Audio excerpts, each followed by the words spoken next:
How do you make your decisions when you're buying irons? Do you make them on the basis of whatever you're going to buy, it's all the way through the same one, between 4-iron all the way down to pitching wedge? Or are you thinking sometimes that you could possibly blend your irons? Now, if you're having a custom fit, hopefully that conversation is being had all the time, and it can be cross-manufacturer. I mean, okay, not many people do it, but there's no reason why you said you couldn't have a 8 to pitching wedge in one manufacturer in one set of irons, and then a completely different manufacturer for 4 or 5 all the way down to 7. So, okay, generally speaking, we all keep within the same brand, but there's no reason why you shouldn't.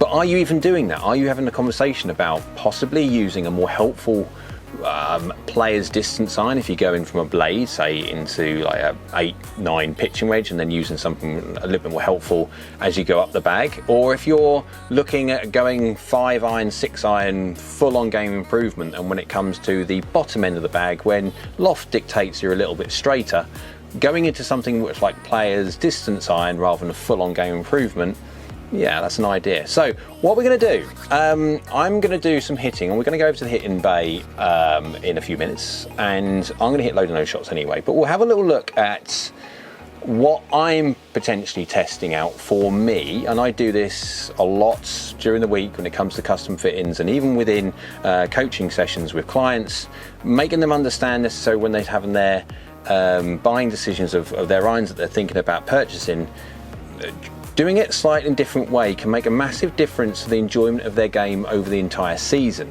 Now, we are talking about slight differences, slight changes, slight improvements, slight more help in one thing over the other, but in a season that can make a big difference. So in my case, I go from well, at the moment, 5-iron all the way down to pitching wedge in a blade. So that's what it'll be.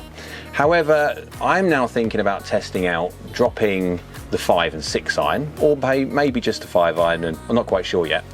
But let's do a test today where I'm going to hit my 7-iron blade, my 6-iron blade, and then a 7-iron with the same loft as a 6-iron blade, but with a little bit more help in the head. So let's go over to the hitting bay now and do some testing and show you what decisions I might be making.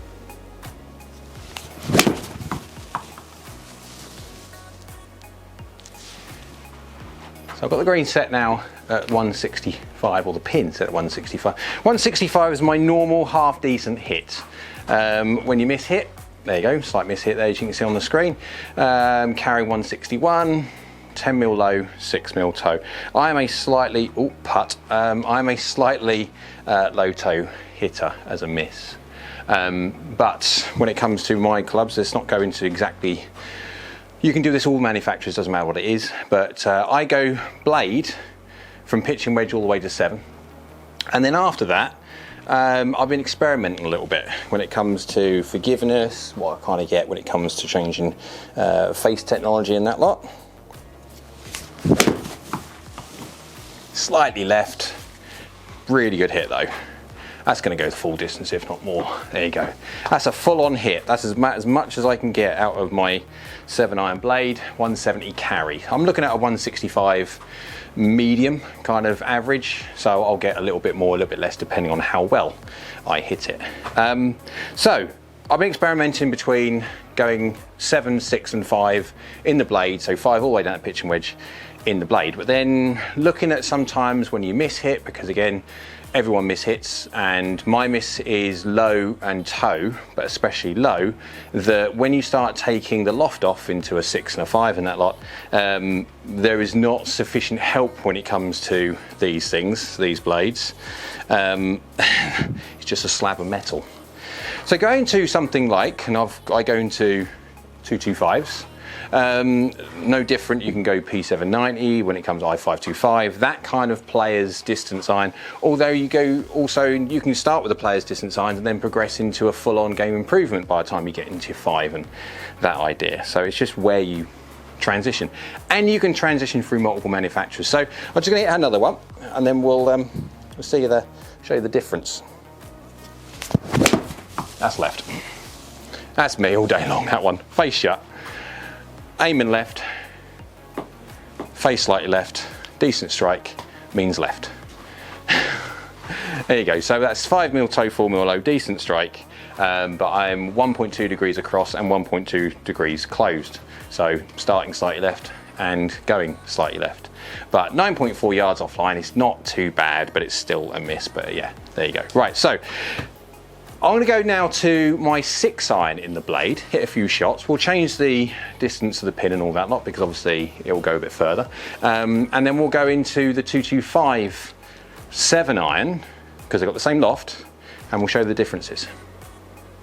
Right, so the pin is pushed back, 180. Now my average 6-iron normally carries about 178, again, plus or minus depending on me. But I'm looking for about 13 yards, give or take, in between golf clubs. At my speed, remember, the faster you swing, the bigger the gaps, depending on the loft jumps as well. So yeah, anyway, that's a different conversation. So the only thing I have with this one, obviously now the shaft length is getting ½ inch longer every single time I go up in a golf club, which is then as the shaft length gets longer, you get further away from the work, it's a little bit more difficult to control. Yes, the loft is now coming off. I have got a thin top line, a very thin top line, and a thin sole. So having some extra help, be it from a super chunky or a medium chunky, depending obviously what you're starting with, visually can be quite confidence inspiring. This one now, obviously 6-iron, is starting to look a little bit small. 180. Decent hit. I'll take that one all day long, really all day long. Oh, look at that. Oof, 180, yeah, 182, 183. And that's what I'm going to get from mine if I absolutely munch it. 182, yeah, so I'm about 4 yards or so further than average, but that's a very good shot. 0 mil low, 5 mil toe, path 0.4 across, 0.3 open. It's a good shot, that's for me, yeah. That's going 33 yards in the air and 46 degrees ascent angle. Bear in mind, I want to try and get everything 45 degrees and steeper to try and get at least a little bit of stop at the other end. If you're going into the mid to low 40s and you're starting to worry about what kind of green conditions in the summertime, it may not stop. But yeah, that's the whole idea. So when it comes to height, that's what I'm talking about, and also forgiveness when it comes to 6s and 5s. I mean, it's not a bad shot at all. Not a bad shot at all. Buff. And if I hit every single 6-iron like that, I wouldn't need to even think about going to a 225. 2 mil low, 0 mil toe. Yeah, I mean, I'd take that all day long. That was properly hit. So when you look at the, hopefully that'll go over soon, there you go. 35 yards in the air and 48 degrees, 47.8 degrees ascent angle. That is from a well hit shot. And now I'm not trying to manipulate flight, remember. I'm not trying to hit them high, I'm trying to hit them normal. So I can hit them high if I want to, but then you're talking about manipulating and all that lot. So one more, because I don't all hit them that good all the time. Like that one. There you go. Slightly low on the face. I mean, it's done well. It's dropped a little bit of distance, but it's done well. It has done well, considering where I hit it. I hit that one, 5 mil heel, just 5 mil, but 8 mil low. Path was 0, face was 1.4 open, it's dropped down to 174 carry, which is still 4 yards less than my average, what I want to hit, which is fine, but it's only going 30 yards in the air and 45.1 degrees.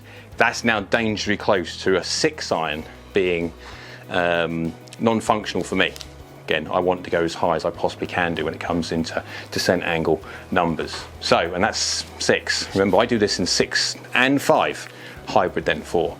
So let's go now over to my 225, which is a 7-iron, but it's got the same loft as a 6-iron 221. But bear in mind, a 221 is basically a slab of metal.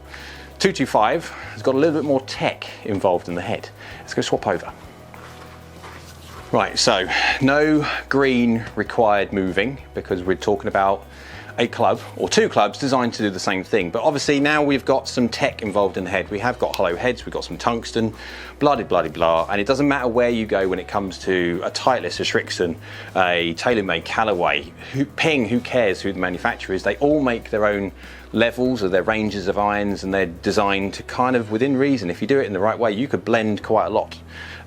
Just be a bit brighter how you use the lofting and stuff like that, but for what I'm doing, for purposes what I do, I mean, this is perfect for me because obviously 2 7-irons, one's got 34 degree loft in the 221, and the 225 has got 30 degrees loft, but yeah, 7-iron. So I've got 2 7-irons, but I've got 2 different grips, so you can tell which one's which. And the fact that it is obviously fatter than the blade and it's not shiny as the blade. But so this has got 30 degrees of loft and it has got lots of tech. So 6-iron wise, I haven't changed the colours, but hopefully when I hit this one just as bad, you'll be able to see somewhat, hopefully, the difference. A slight pushy, that's me, that's a face open. But I mean, that's carrying all right, considering it's face open. That's me, not the golf club. 6mm toe, 4mm low, but the face was 2.6 open. That is all me. All me, nothing to do with the head whatsoever. Remember, this has got the same shaft length as a 7-iron, because it is basically a 7-iron. That's going 34 yards in the air and 48 degrees descent angle. And that wasn't the greatest one, because, yeah, face open. Let's see if we can close the face down a bit. There you go, that's a better hit. That's a better hit. Oh yeah, now we got some height coming in. 177 was that carry, 178 was what I want. 176, so 2 yards in it, but 2mm low, 2mm hill, slightly low on the head speed. That's why it hasn't quite gone 178, but I mean, yeah, 2 yards. But that's gone 38 yards in the air and 50 degrees descent angle from a well hit one. Yep. Now we're talking the difference between the 6-irons and the 7-irons. And it's, yeah, I mean, it is 7-iron length, so it's a lot. Now it comes this, well, I'm not going to go one length conversation. That could be another conversation itself. I didn't quite catch that. I didn't quite catch that. That's low and slightly toe, but low at felt. What's the carry number? 177. 6mm low, 6mm toe, yeah, and 1.3 open again. Little baby fade. But yeah, that's hitting the number, what I want to hit, within a yard.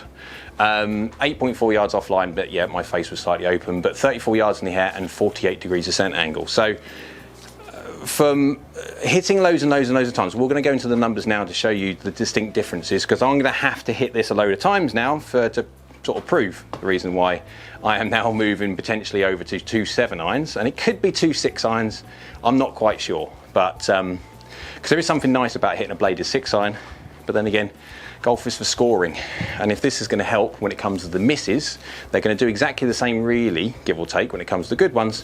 But let's go have a look at the numbers after I've hit a load of shots with all of them and show you just exactly what the differences are. So what do you think the differences are between the 221 6-iron and the 225 7-iron? Bear in mind they've both got the same loft, and if there's any difference between them. So we'll have a little look. So first of all, we'll do the ball compare, the club compare, but I've kind of made up a new little screen so you can see, because unfortunately with the Foresight software, you can see visually when it comes to the graphics, but you can't actually see when it comes to the numbers side, peak heights and descent angles. So I've added that in there. And we're also going to do some miss hits, because this is the point. When it comes to the 221 6-iron, if you hit that out of the middle, that will do as it's told. That will go up nice and high, that will descend nice and steep and all that. Of course it will do. It's just when you don't quite catch it. So it'll be important to see the differences between the 221 6-iron miss hits and the 225 iron 7-iron miss hits. 225 7-iron miss hits, yeah, that's it.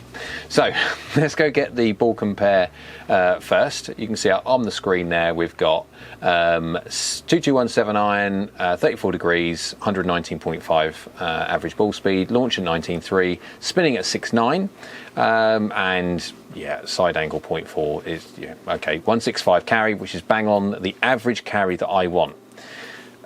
I'm going to move around. You can see by standard deviation there by 3. I'm moving around a little bit here and there, but again, I am a human being. The 221 6-iron, the bottom one, and the 225 7-iron, the middle one, the yellow and the pink, they are the same loft. So you can see there the difference. Let's just go by the 6-iron first of the 221, the blade. 124.4 against the 7-iron of the 225, 125.6. So remember, there's a ½ inch difference in shaft, remember guys, between the 225 7-iron and the 225 6-iron, even though they're both 30 degrees. But the 225 7-iron has got much more help in it than the blade 6-iron. So from the face, we're getting a little bit there, 125.6 to 124.4, so 1.2 miles an hour. The ball's launching 18 degrees to 17.2, so slightly a higher launch angle. And the surprising thing is, actually the 225/7 iron is spinning more at 6.2 against 5.9, give or take. So you're talking 400 RPM nearly, but that's still. And then carry 178, 178. So that's still the same. We'll go into the peak heights and stuff in a sec, but you can see there that side. So when it comes to the club side of it, you look at the 221/7 iron, the 225/7 iron, and the 221/6 iron. You can see there on the screen, red, yellow, and pink. You can see the 7 iron of the 221 has got the lowest efficiency. It will do because it's got the most loft, 131. 91.1 head speed, 27.9 degrees dynamic loft, 0, 0, 0, and 4 degrees down. Yeah, so club path and everything else like that, basically 0 within reason. So against the interesting one, the 225/7 iron and 221/6 iron, both 30 degrees. One's got slightly better efficiency, the 225/7 iron. Again, face technology. The difference, also the interesting thing is, I was 0.3 of a mile an hour slower. Okay, it's half-inch shorter on the shaft length when it comes to a 7 iron 225 against a 6 iron 221. Oh, 0.3 is nothing. And there was only 0.4 of a degree of dynamic loft difference between them all, but of course there will be because they're the same lofted golf club. Dynamic lie within 0.2, face angle within 0.1, path within 0.3, and attack angle within 0.none. So within reason, exactly the same. So any differences we're gaining from that head and the forgiveness of when I don't quite hit the middle. So if we go to the new screen, I will show you. Again, this is going to be a bit complicated. Pop it up on there, freeze it, and have a little look if you want to critique it. But I've got the average information up on there, and I've also got the standard deviation numbers. Now, standard deviation is interesting from a point of understanding variance and how big a variance the golf club has got and I have got. Obviously, if I was a robot, we'd see deviation with pure just the equipment. I am not a robot. I try and deliver as best I can do, but I am human, so I am fallible. Now, I've done this not on the 221/7 iron, no point, because we're not testing the 221/7 iron, we're just on the 227 iron for gapping purposes. So looking at the 221/6 iron, out the middle, she'll do exactly as she's told. She'll hit the golf ball nice and high with the right distance that you want, and she'll descend nice and steep, lovely. It's just when you don't quite catch it that she starts getting a little bit penal. My other monitor's turned off. It's all right, I only need this one. So let's go to the first one here. So delivery is pretty good at 0.7 from the inside, 0.6 close, so fairly 0-0, but I did hit it 11 mil low, 3 mil toe, which unfortunately means it goes 178 yards, which is good, but it goes 29 yards in the air and 44 degrees descent angle. I'll flick over to the other screen at the same time so you can see that. 44 degrees is dangerously close to what I would find for me not functional. Remember guys, I want to get every single shot as best I can do. 45 degrees and more, because you need to control it when it hits the green. It's the most important thing. You can get any golf club, you can crank the loft out of anything to make it long. The problem is, unless you've got a functional flight and as long as you've got descent angles to control the golf ball when it goes into the green, it's just going to hit the green and choong out the other end, which is no good. So, next one, a 221/6 iron again, low toe again. Delivery is good, 0.3, 0.9, within 0-0, give or take. It's gone 174 yards, which is only a few yards really off what I want to do, but it's going at 32 yards in the air and 46 degrees. And now 46 is still fine, it's absolutely fine. But you can see how dangerously close it gets. Bear in mind, I've also got a 5 iron. Now, if I miss-hit a 5 iron, if a 6 iron's getting this close, then a 5 iron is definitely going to be non-functional when I miss-hit it. So again, when do you blend? I'm looking at it as quite an interesting one from a 7 iron to 6 iron. I would always thought I dumped my 4 iron a long while ago on the basis I'm going to go to a hybrid because of that fact that I'm not a robot and I do miss-hit. So having a hybrid definitely makes everything average hit higher and all that lot, and more forgiving. So go to the next one, 221 6 iron again. This one's slightly low heel. That's all it is, slightly low heel, but basically slightly low. My face is open there, so it's gone 7 yards right because of that. That's not the golf club, that is me. It's got 179 yards in the air, which is good. It's gone 32 yards in the air and 46 degrees ascent angle, but you can see slight mishits are penal when it comes to the potential for it to go in slightly too shallow. It's still fine, but we are only talking 8 mil low, 3 mil hill. It's not hardly a mishit. Path 0.4, 1.2 closed, so it's going to go baby left. 3 mil toe, 15. Oh, sorry, 3 mil low, 15 mil toe. That's a toey hit. 3.4 yards offline, so it was a good shot at 176 carry. Only a few yards short of what I would want. But it's going 33 yards in the air and 46 degrees ascent angle. Again, it's getting very, very close. Now, all of these are doing okay. Would I chop out my 6 iron? I don't know. I do like the feel of the 221 over the 225. Yes, the 225 is a bit more punchy. The 221 is lovely blade-like. So we've got one here. 221 6 iron again. 0.5 from the inside, 1.0 open. So little baby fade, 3.5 yards offline. It's fine. And 183 carry. It's a biggie. And that's 2 mil low, 5 mil toe, basically out of the screws. You're not going to get much better than that, and 183 is my top end for my 6 iron, so 5 yards over my average, but it's good. But you do have to hit it very well. And that one went 40 yards up in the air and then descending at basically 49.9, so you can see that, yeah, if you hit out the middle, it will do its job. But you don't have to deviate much before you start seeing a distinct difference in peak height and descent angles. Right. Let's go to the 225 7 iron, still 30 degrees. 1.5 from the inside, 0 face. So a tiny little push, 2.4 yards offline and 175. 3 yards off my average of what I want to hit, but 4 mil low, 13 mil toe. That's done quite well considering. That means it's gone 35 yards up in the air and 47.9, 48 degrees ascent angle. Even from a 13 mil toe, it's still 35 yards up in the air and descending at 48 degrees. It's doing very well. You can understand why, yeah. Next one, 0.7 from the inside, 0.9, so 0.0 or 0.0 delivery. 10 mil low, 2 mil toe, so 10 mil low. It is definitely low on the face, carrying 180 yards and 3.2 yards offline. It's doing well. It's going 34 yards up in the air and 47 degrees descent angle, 47.2 from a 10 mil low. These are much more helpful than a bladed 6 iron with the same loft. And so you can see by changing it, you can move around the face, especially low on the face, and get away with it, which is handy. Next one, 225 7 iron, 176, so 2 yards less than average of what I want. 0.7 from the inside, 0.6 open, so again 0.0 delivery, and 14 mil low, 0 mil hill. 14 mil low. Yeah, that is low. That is definitely low on the face.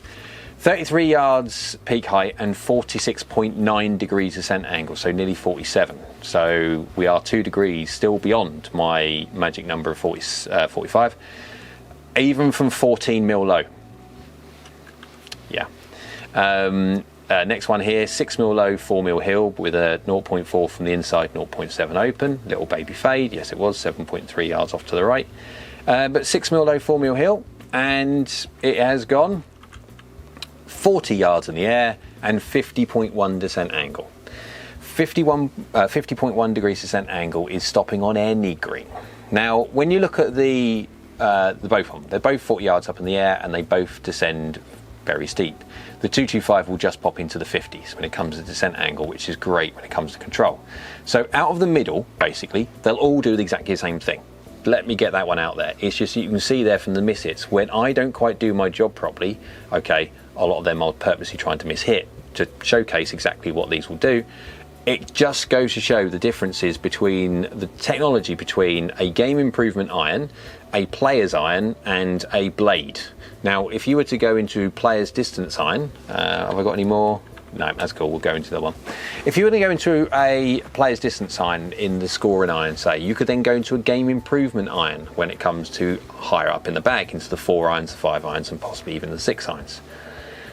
So it doesn't matter where you are on the scale. It doesn't mean you have to stay with a game improvement iron all the way through the set. Now, you could argue definitely that actually it's a better idea having slightly more consistent golf clubs when you've got more loft, purely because of the fact that the more consistent the faces with more loft, loft will dictate it's a bit more forgiving anyway, and that means you can potentially hit more consistent shots. Now, okay, that doesn't work when you come to your 5 iron and you've got a blade in your hands, because obviously when you're not doing your job properly, you need help. So it doesn't matter where you are in the run of the range, you can blend wherever. I wouldn't go possibly game improvement iron all the way down to blade. That's probably a little bit too much of a big jump, but definitely you can mix around. Remember, you can mix and match manufacturers if you wish when it comes to different brands. There's no rules about necessarily what you can and cannot do, what you should and should not do, as long as the gapping's correct in yardage, and long as the functionality of flight remains, you can do what you want. My fear is that not enough people are actually testing this out and actually doing it. And just seeing the differences there that I could have over a season of misses, because I do miss, and the differences between the 5 irons or the 6 irons in the 221 and 225, just those two alone moving around, the differences I can get from a more help forgiveness nature of a 225 over a 221, it might save a few shots here and there. So anyway, comment below with what you think. Is this something that you're doing when you're getting custom fit, or is it even something that you're having even a chat about when it comes to chatting with the pro, chatting with the guys at your local shop to just gain some knowledge about what people's perceptions are when it comes to separating your iron sets. But anyway, hope you liked it. If you did, one of them down below, thumbs up, that's great. YouTube loves it. Next to that one, there's a subscribe button. If you can click that one, that'd be great because it's free. And next to the subscribe button is a bell icon. If you click that bell icon, that will let you know next time I'm uploading another video. So I hope you're well, and we'll see you again soon.